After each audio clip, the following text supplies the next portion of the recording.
you think when something unfair happens in your life? Do you lose hope when that occurs? The theme of today's story makes us reflect on the underlying causes of the setbacks in life. And now let's get started with the rules of the game.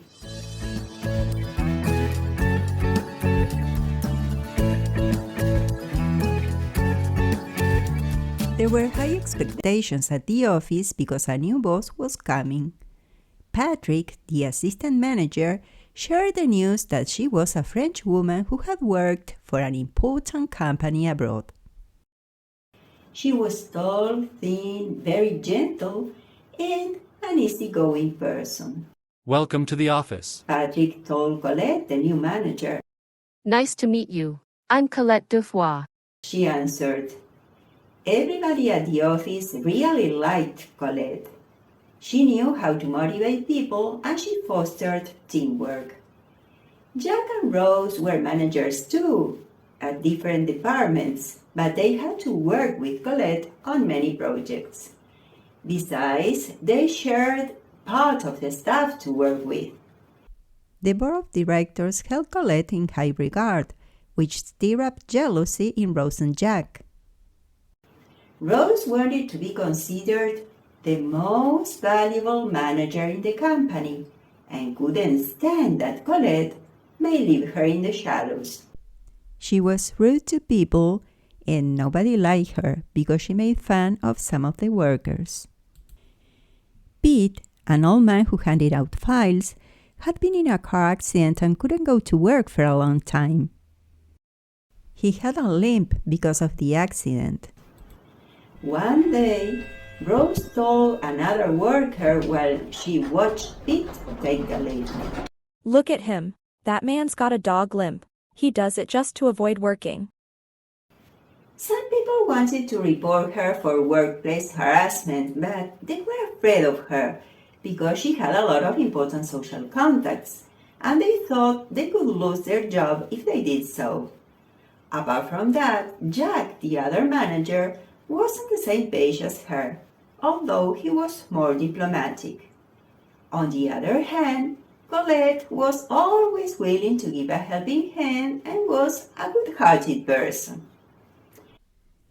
Pete was always broke because he had to pay for his medical bills and couldn't afford his medicines.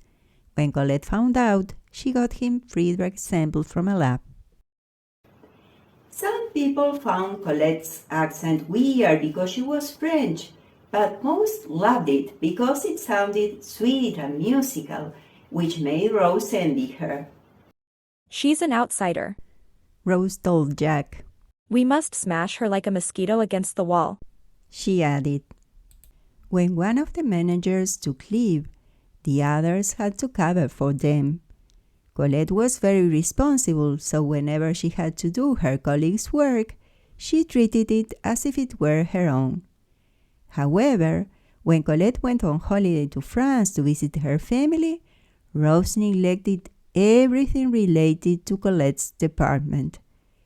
The board scheduled a meeting that Colette was required to attend a few days after her return, but Rose didn't inform her or leave her a message.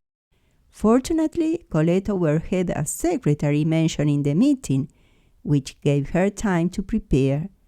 She delivered an outstanding presentation, and the board congratulated her. As Rose's envy grew day by day, she turned to black magic to get rid of Colette. She started spreading rumors and lies about Colette to turn people against her. That woman is nasty. She wants the company to force people to work overtime for the same salary and fire a bunch of workers. Rose told Susan, who was always gossiping with others. I can't believe that. She seemed like such a good person. Susan said. She's a snake, a wolf in sheep's clothing. Rose replied. Unfortunately, the company made some financial adjustments and some workers lost their jobs.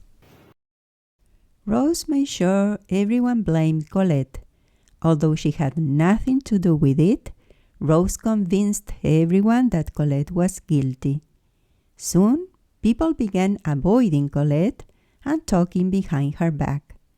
The lies spread like wildfire, and the workplace became very hostile toward her. She felt miserable. Everything was deeply unfair.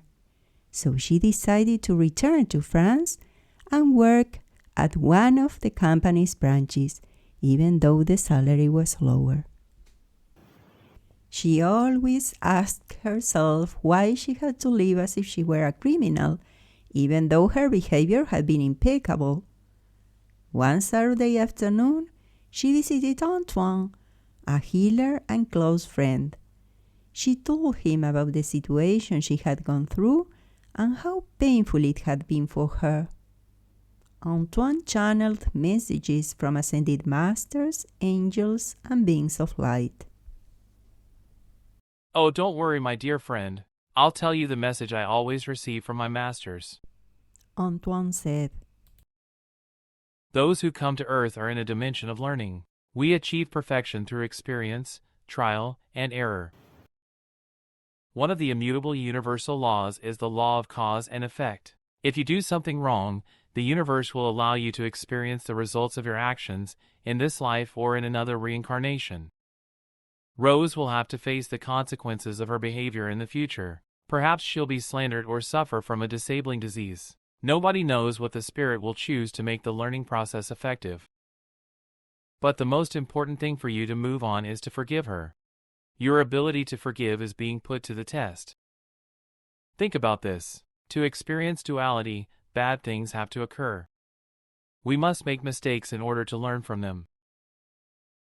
Before we reincarnate, we make arrangements with others about who will play the role of villains and who will be our allies. Pain is an effective teacher, and we learn a lot from it. Imagine that when this life ends, we'll meet again in another dimension where the veil of oblivion doesn't exist and the truth is crystal clear. You'll thank Rose for playing the villain role in such a spectacular way. But how do we move on to a dimension where love is felt everywhere and the feeling of unity enwraps us? The answer is forgiving. That's the key to leaving this hellhole. If you don't forgive, you create energetic cords that will bring you and your brother to the wheel of reincarnation again. Set your brother free and release yourself by taking the next step toward perfection and glory. These are the rules of the game.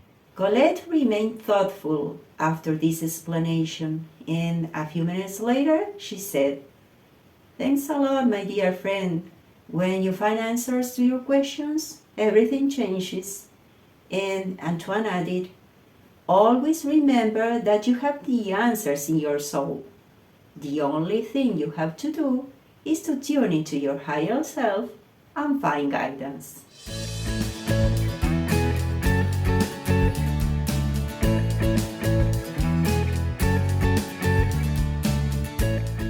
The reflections of this story, I go back to what Antoine said to Colette, and the rest I leave it to you. Bear in mind that your life is important, you are important, and what you do has a big impact on others, because all of us are part of a unit. What a story to reflect on! Thank you, friends, for being there till the end, for your support and participation in the channel's Facebook community, enriching it with your reflections.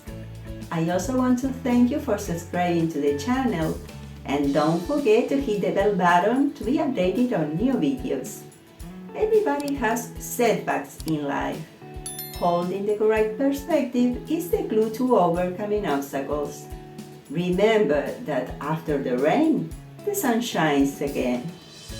I send you my love and gratitude, because on this channel, you are the stars.